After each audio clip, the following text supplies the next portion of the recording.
the camera has more properties than just a simple transformation. Let's take a look at some of those in the next composition called number 2, depth of field.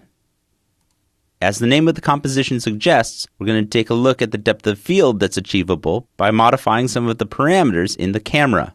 Now I've gone ahead and named this camera Water Cam, but if we double click on it, we'll bring up the camera settings. Here in the camera setting dialog box, you can see that there's a check mark already enabled for depth of field. When you're creating a camera for the first time, this property is not enabled, so you'll want to turn it on when you're creating a camera that will use depth of field. We'll click OK. Then take a look at the camera options in the layer by typing AA on the keyboard. By typing AA, we're directed immediately to the camera options, and here in the timeline you can see that there is a toggle switch for turning the depth of field on or off. Now we can't animate whether the depth of field is on or off, but we can animate the amount of blur that the depth of field puts on our scene. At the very bottom here, we see our blur level. And with the settings that we currently have on the camera, our blur level isn't enough to demonstrate the depth of field. Here, if we turn the depth of field off, then on again, you'll see that there's really no discernible difference with a blur level of 100. So we'll change this value to something much greater. We'll change our value in this scene to 600%.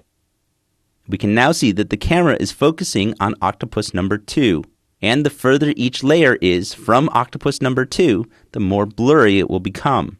On octopus layers 3, 4, and 5, we can definitely see the amount of blur increasing as the distance between those layers increases. You may be curious to find out how the camera is focusing on octopus number 2.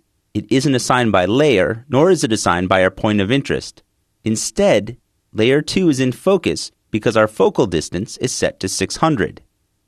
That focus distance is measured from the layer to the camera. So the layers, which are a value of 600 pixels from the camera, will be in focus.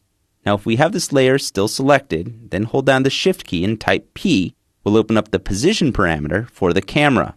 Here we can see that the camera is 600 pixels back from the center of our comp. If we take a look at the top view for this scene, we can get a better understanding of how this focal distance is working. So at the bottom of our comp window, let's go ahead and select Top View. In the top view, we can see the different layers of our octopus as described by these short colored lines. The octopus with the red label has a Z position value of -200. The one that has an orange label has a Z position value of 0. The third, fourth, and fifth are all spaced 200 pixels from each other after that.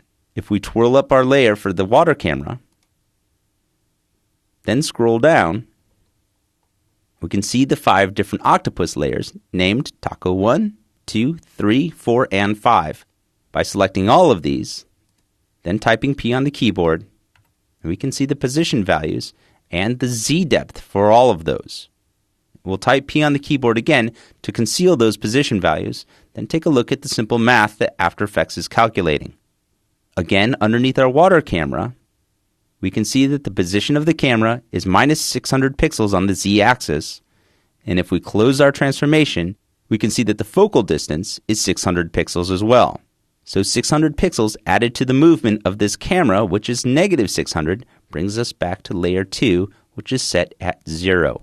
If we select this camera layer, we can see that there's an animation for the position and for the point of interest, which only move horizontally during the course of the animation.